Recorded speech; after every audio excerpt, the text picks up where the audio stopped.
Saya orang Wata, saya tidak betah melakukan satu hal. Latihan Yin itu akan sangat challenging, tetapi secara mental itu akan membantu menyeimbangkan. Kalau kamu bisa 10, lakukan 8 dulu. Itu nggak make sense buat orang Pita. Untuk orang Pita, kalau kamu bisa 10, bagaimana caranya biar kamu bisa 12?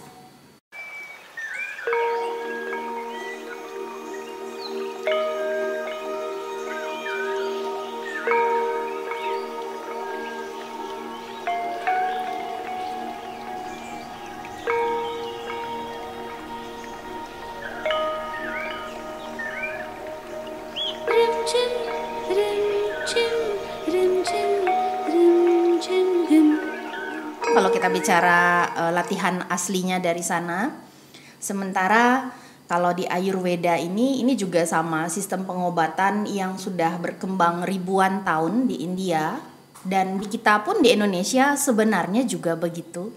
Hanya saja tidak digarap mungkin secara serius seperti halnya Ayurveda ataupun TCM ini. Jadi di dalam Ayurveda pun tidak hanya mengenai bagaimana mengobati atau bagaimana memberikan obat herbal, tetapi juga bagaimana memahami karakter tubuh, kemudian bagaimana memanage pola hidup, dan termasuk biasanya diberikan asanas sebagai terapi. Jadi asanas itu awalnya adalah praktek personal dari guru ke murid, disesuaikan dengan kebutuhan. Jadi bukan praktek massal awalnya. Asanas itu atau yoga pose itu adalah sebagai bagian dari praktek pengobatan. Sebelum kemudian zaman modern, yoga ini kemudian dibawa ke dunia barat dan akhirnya menjadi praktek massal yang kadang tidak banyak terlalu dikaitkan dengan kesehatan secara khusus. Begitu. Dan di sini Ayurveda, saya hanya memperkenalkan sedikit saja karena Yin Yoga itu lebih banyak mengambil root TCM seperti yang kita sudah pelajari, jalur-jalur meridian, tetapi tidak ada salahnya karena kita kan bicara mengenai yoga, sedikit memahami sudut pandang dari Ayurveda ini.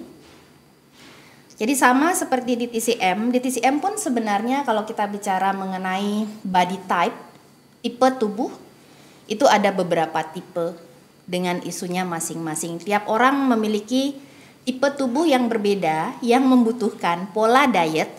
Diet itu pola makan ya, bukan diet untuk jadi kurus, bukan itu. Pola diet, pola makan yang sehat gitu. Yang mana tipe A dengan tipe B mungkin membutuhkan tipe atau pola diet yang berbeda.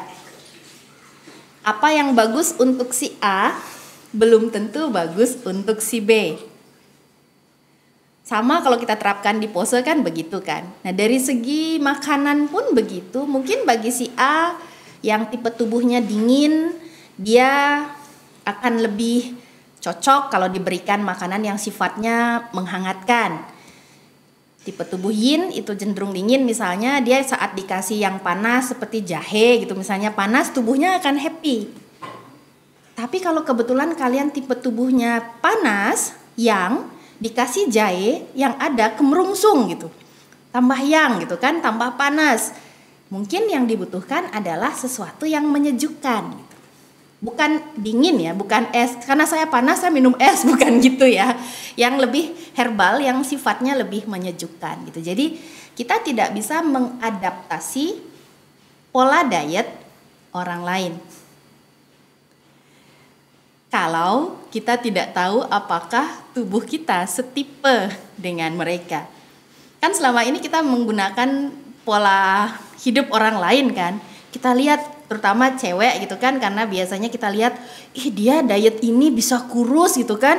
Jadi saya mau itu gitu, atau orang ini tadinya sakit menggunakan diet ini dia jadi sembuh.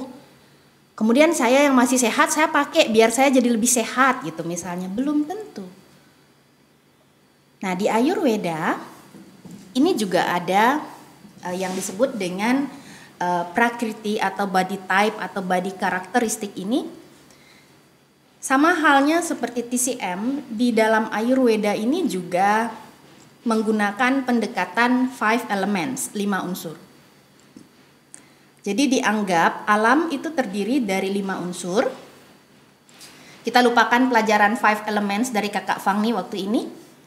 Jadi di Ayurveda, 5 unsur di alam itu adalah tanah atau unsur padat, kemudian air atau cairan, fluid, kemudian api atau panas, udara, kemudian ether. Ether itu space atau ruang hampa atau ruang. Karena manusia dianggap sebagai miniatur dari alam, manusia juga dianggap terdiri dari 5 unsur ini. Panca, Maha, Bhuta. Panca itu 5. Jadi unsur tanah atau padatan, unsur air, cairan, api atau panas, udara, dan ether. Perlu saya ulang? Tanah, air, api, udara, ether. Waktu ini saya sempat menyinggung sedikit mengenai cakra. Jadi 5 cakra terbawah itu merupakan kediaman dari unsur-unsur ini. Terhubung dengan unsur ini. Cakra pertama, Muladhara Cakra, itu dikaitkan dengan unsur tanah atau padatan. Jadi di sana ada sensasi keseimbangan, grounding.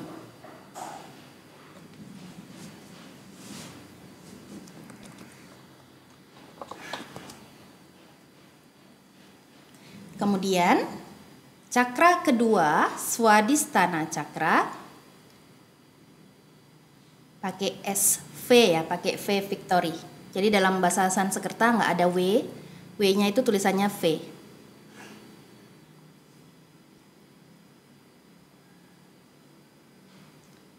Swadhisthana Cakra, cakra kedua, itu dikaitkan dengan unsur air.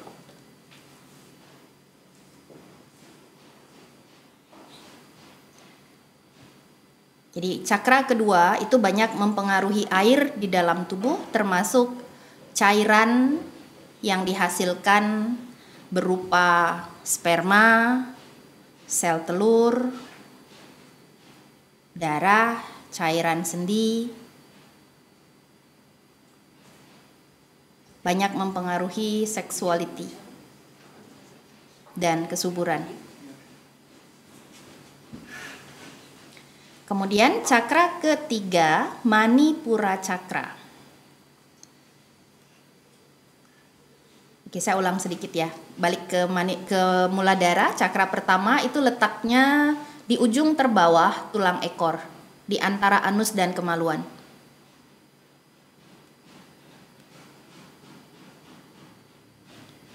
Sementara cakra kedua itu letaknya di belakang kemaluan pada area sakrum atau tulang sakral.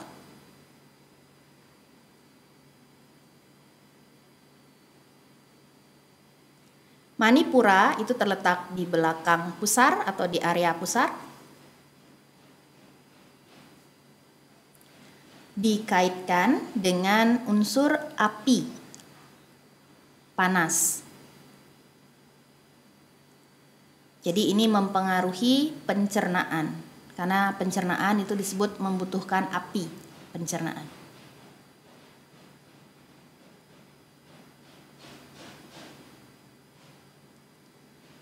Kemudian cakra keempat, Anahata Cakra, letaknya di belakang jantung atau di tengah-tengah dada, di area dada.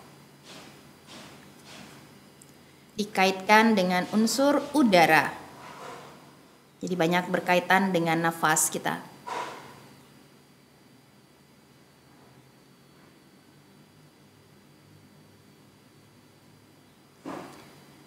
Kemudian cakra kelima, Wisuda atau Wisudi, pakai V ya.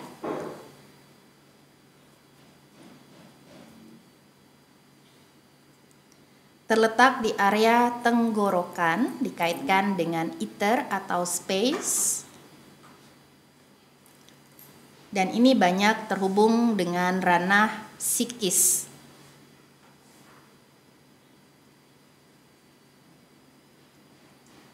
Jadi kalau secara mental kalian merasa tertekan, terbebani, itu space di dalam diri kalian menyempit.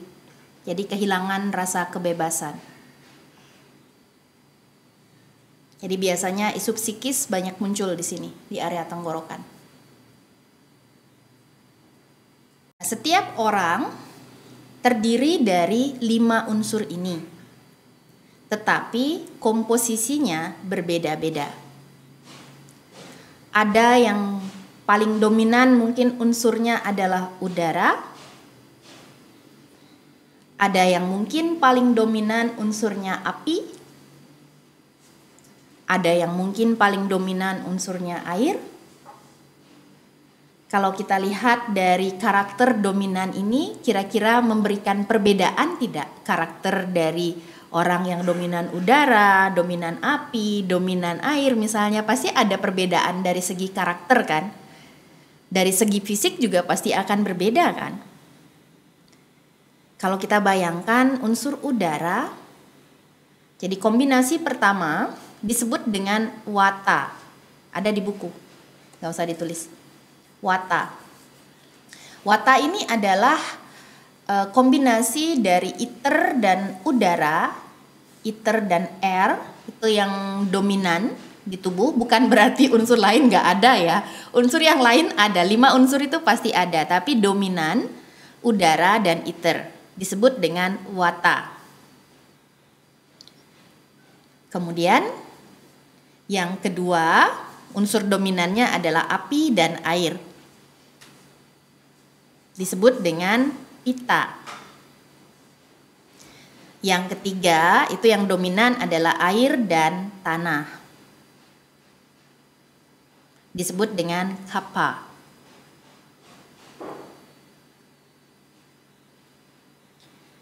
Jadi kalau kalian coba bayangkan, udara karakternya seperti apa? Coba, nggak apa-apa buka aja mikrofonnya. Karakter udara seperti apa? Ringan. Ringan. Lagi? Bertiup ke sana kemari. Bertiup, bergerak ya. Selalu bergerak. Lagi? Tidak kelihatan. Tidak kelihatan.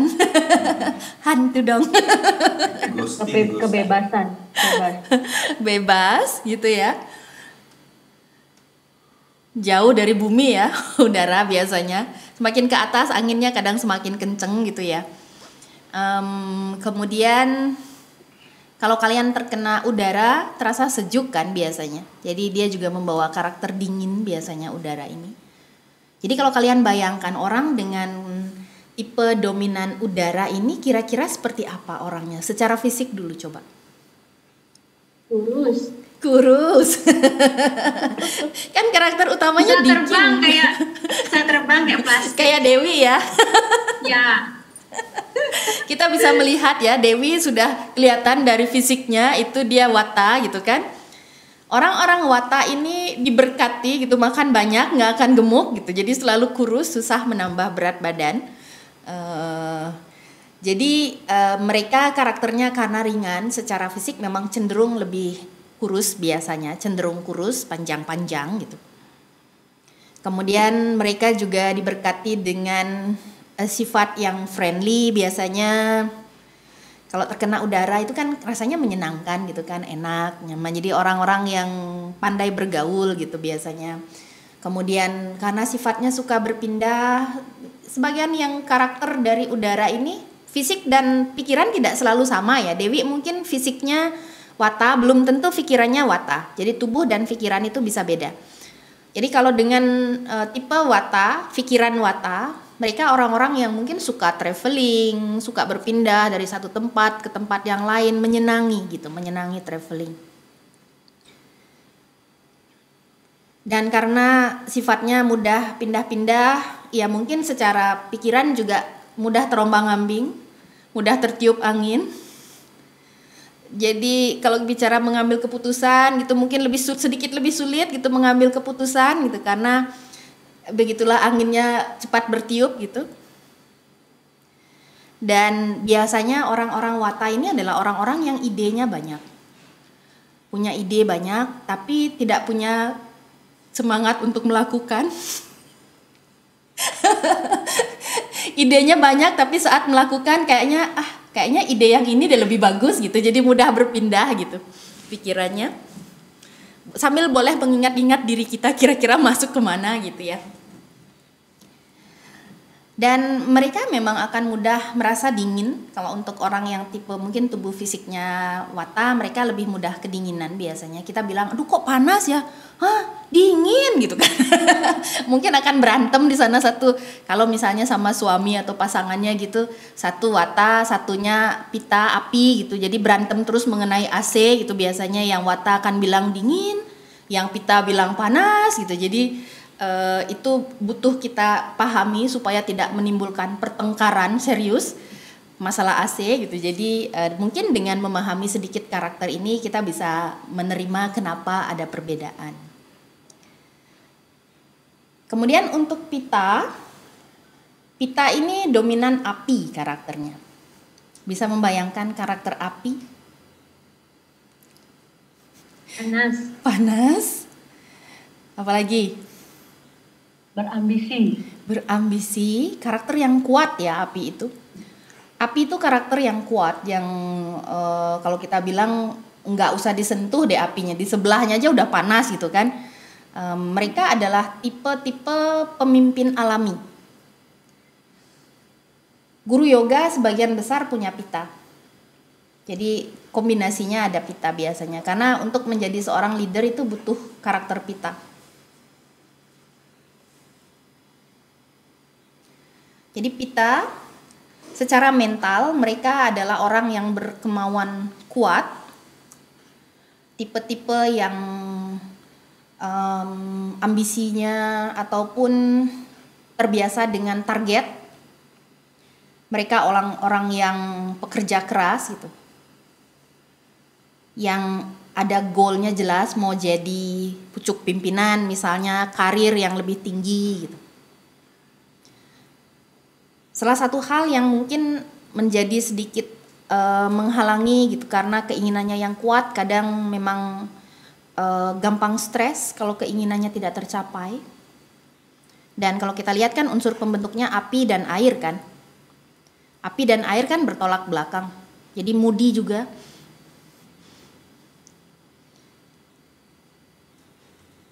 Secara fisik ini adalah orang-orang yang secara muscle itu lebih terbentuk biasanya. Mereka lebih mudah. Kalau yang Wata cenderung kurus ya. Kalau yang Pitta ini cenderung berotot, lebih mudah biasanya mereka untuk membentuk muscle. Kalaupun kita lihat sama-sama orangnya, dua orang ini langsing gitu. Yang satu kan kadang langsing tidak berotot, yang satunya langsing tapi berotot gitu. Jadi yang tipe Pitta ini adalah tipe yang berotot biasanya.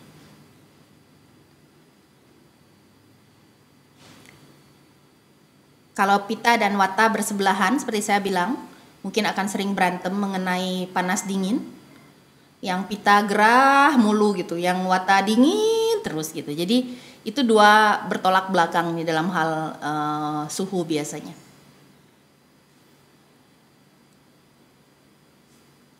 Kerjasamanya bagus kalau kerjasama. Wata mungkin punya ide banyak, sementara Pitta itu punya kekuatan tekad untuk melakukan gitu.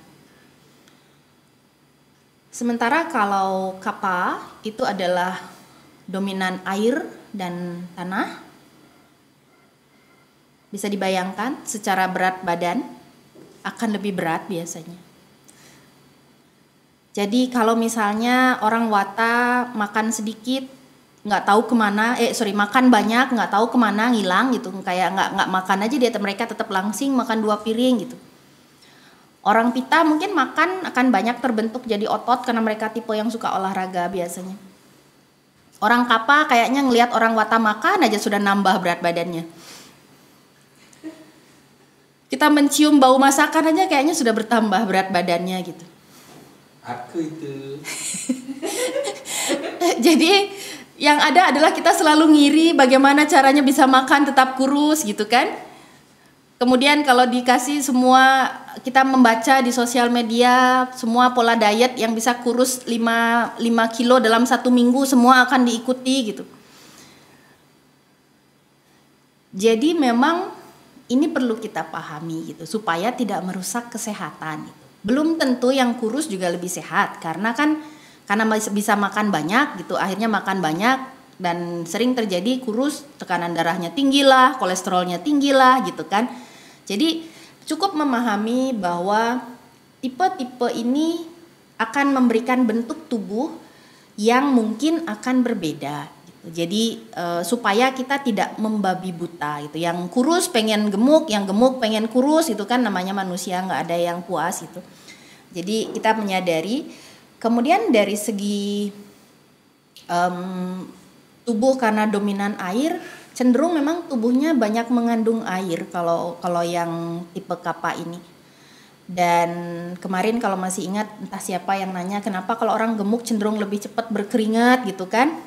Ya karena memang simpanan airnya lebih banyak di dalam tubuh. Termasuk lemak ya, lemak itu cairan. Coba aja panaskan lemak, digoreng gitu kan jadi minyak kan, jadi cairan kan.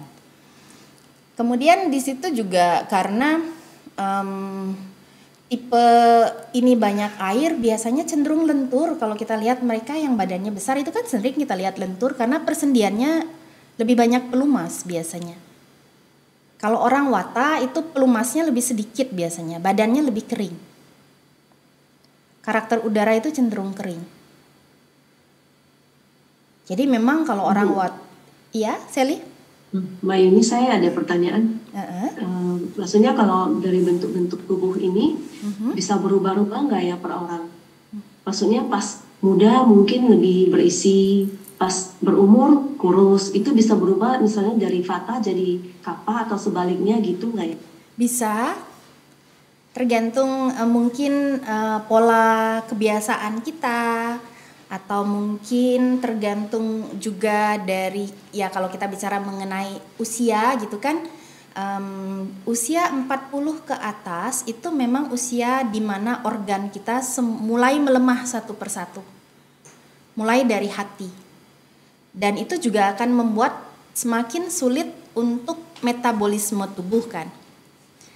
Entah yang tadinya gemuk menjadi kurus karena splinnya kesulitan menyerap nutrisi. Jadi makanan yang dimakan tidak mampu diserap gitu oleh tubuh. Jadi mungkin dulunya gemuk, saat tua malah jadi kurus gitu.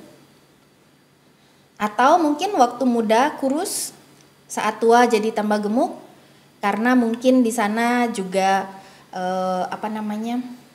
saat spleen melemah, bukan kadang jadinya kurus, kadang satunya lagi malah jadinya gemuk gitu karena dia stagnan. Termasuk di sana yang bertanggung jawab terhadap menumpuknya lemak itu juga salah satu yang melemah pertama, hati dan empedu. Jadi akan mungkin kemudian tipe ini juga kan kita belajar nih, biasanya kan pikiran yang bahagia makannya jadi lebih banyak gitu kan. Kita selalu menyalahkan dia, kalau saya gemuk sekarang berarti saya happy gitu, belum tentu yang kurus tidak happy gitu kan. Tapi pikiran itu juga pasti akan mempengaruhi kan. Kalau kita lagi stres gitu, mungkin bagi sebagian orang malah justru jadinya saat tambah tua jadi tambah kurus karena dia banyak beban pikirannya gitu. Itu juga bisa mempengaruhi kalau hanya dilihat dari bentuk fisik ya Celia. Oke, begitu? Oke, thank you. Sama-sama. Jadi kombinasi, belum. Kappa saya belum selesai ya tadi ya. Kappa itu secara karakter air itu kan tenang gitu kan. Terus tanah juga adalah unsur yang bisa kita percaya gitu kan. Kalau kalian jatuhnya kemana? Ke bumi kan. Pernah nggak buminya nolak? Kita jatuh ke bumi, buminya menghindar gitu? Enggak kan? Kalau kita jatuh, buminya pasti akan selalu bersedia menangkap kita, ya enggak? Kapanpun, dari manapun kalian jatuh, mau jatuh dari pohon mangga gitu, kalau lagi nyolong mangga di tetangga, ataupun jatuh kepleset, ataupun jatuh dari manapun, bumi itu pasti akan ada. Kita bisa selalu mempercayai bumi gitu. Jadi kalau saat kita merasa takut akan ketidakpastian, ingat saja bumi itu pasti ada gitu, nggak usah khawatir gitu. Dan pada akhirnya, terakhir kita akan kembali ke bumi kok gitu. Jadi nggak usah khawatir dengan segala yang ada di langit sana gitu, di atas sana gitu. Jadi orang-orang dengan tipe Kappa ini adalah orang-orang yang sering menjadi sandaran, tempat bersandar, tempat terpercaya untuk curhat misalnya. Dekat-dekat orang Kappa ini ada rasa sejuk, ada rasa diterima. Jadi ini karakter dominan dari Kappa. Mereka bisa memberikan rasa diterima bagi orang-orang di sekitarnya. Gitu. Oke? Jadi ya, Tuhan itu sudah adil ya. Karena naluri manusia gitu biasanya melihat fokus pada apa yang menjadi kekurangan kita. Misalnya orang Kappa fokusnya saya gemuk, ngiri gitu sama orang Wata. Orang Wata ngiri sama orang yang gemuk, saya kok dari dulu pengen nambah berat badan gak bisa-bisa gitu kan. Kita lihat sisi positif dan negatif, kekurangan dan kelebihan. Jadi kalau memang kita tahu bahwa karakter dominan saya Kappa, yang saya cenderung gemuk secara fisik, ya secara alami kita harus menjaga dong pola makannya kan gitu kan. Nggak harus membabi buta gitu, nggak makan selama 3 hari gitu kan karena mau kurus, nggak gitu juga. Tetapi tetap membatasi karena memang secara alami kita akan lebih mudah untuk bertambah gemuk gitu. Sementara mungkin hal yang bisa kita tonjolkan adalah karakter kekuatan dari Kappa ini. Sementara dari orang Wata misalnya, ya kalau kita sudah menyadari bahwa kita mudah pelin-pelan gitu, kita belajar untuk stick pada satu hal, mencoba gitu ketekunan, seperti halnya di pose yin. Orang Wata mungkin akan dia sibuk geser sana, geser sini, kayaknya ini yang lebih enak, enggak kayaknya yang sini gitu.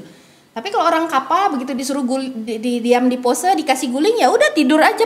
Terserahlah gurunya mau ngomong apa, saya mau tidur gitu di pose. Itu mungkin kalau kita lihat di kelas, kalau kita sedikit bercanda gitu ya. Di kelas ada 3 orang nih misalnya, 1 Wata, 1 Pitta, 1 Kappa. Yang Wata mungkin kalau dikasih opsi 5, dia akan mencoba 10. Ayo angkat tangan siapa tuh? Yang Pitta sudah dikasih semua opsi, dia bilang nggak ada yang lebih kuat, cuman segini doang gitu, nggak bisa digali gitu lantainya biar saya bisa turun lebih rendah lagi gitu kan. Sementara orang Kappa dikasih opsi 5, udahlah 1 aja, saya mau ke kelas mau tiduran, yang penting saya sudah nyaman, ya sudah terserah lah mau ada opsi berapa, saya yang penting sudah dikasih meluk guling aja sudah senang gitu. Bisa relate? Mungkin kalian salah satu di antara itu kan. Kalau di kelas Hatha Vinyasa, yang orang Kappa ini mungkin, aduh kok ini kelasnya lama sekali. Tapi begitu dia membuat niatnya, mereka adalah orang yang ulet. Justru mungkin begitu disuruh menahan pose, mereka akan bisa bertahan. Orang Wata dikasih Hatha mungkin, aduh enakan Vinyasa nih, kayak ngapain sih nahan lama-lama gini gitu kan. Mendingan bergerak dong gitu, lebih dinamis gitu. Sementara kalau orang Pitta mungkin dia Hatha, Vinyasa segala macam, bila perlu ditambah lagi posenya gitu kan. Jadi ini perlu kita sadari supaya bagaimana kita menemukan pola untuk menyeimbangkan. Jadi kekurangan kita apa? Kelebihan kita apa gitu kan? Kalau misalnya kekurangan kita seperti tadi, saya orang Wata, saya tidak betah melakukan satu hal. Latihan yin itu akan sangat challenging, tetapi secara mental itu akan membantu menyeimbangkan. Membuat mereka akan belajar bertahan, stick pada satu hal. Dan itu tidak mudah. Siapa bilang hidup ini mudah? Loh. Kemudian orang Pitta, karena memang orang Pitta ini kan adalah tipe yang ambisinya besar, terbiasa dengan target, stresnya tinggi. Pose Yin, ya betul-betul challenging ini, karena disuruh kalau kamu bisa 10, lakukan 8 dulu. Itu nggak make sense buat orang Pitta. Untuk orang Pitta, kalau kamu bisa 10, bagaimana caranya biar kamu bisa 12? Jadi kita tekankan aspek meditatifnya. Jangan lupa untuk bernafas, kan biasanya guru yoga gitu kan. Oke, kalau rasanya ingin bergerak, menambah, coba tahan dulu, fokus aja di nafas gitu. Itu akan membantu calming. Cravingnya mereka akan sesuatu yang lebih. Sementara orang Kapha, karena mereka adalah orang-orang yang sangat menikmati yin, mereka sebenarnya nggak butuh banyak yin. Mereka adalah orang-orang yang butuh bergerak. Mereka orang yang paling anteng di kelas yin. Murid teladan kalau di kelas yin. Tetapi yang mereka butuhkan adalah bergerak. Jadi yin mungkin hanya menambahkan sedikit penyeimbang gitu untuk replenish energinya, tetapi mereka butuh lebih banyak komposisinya mungkin yang sifatnya yang.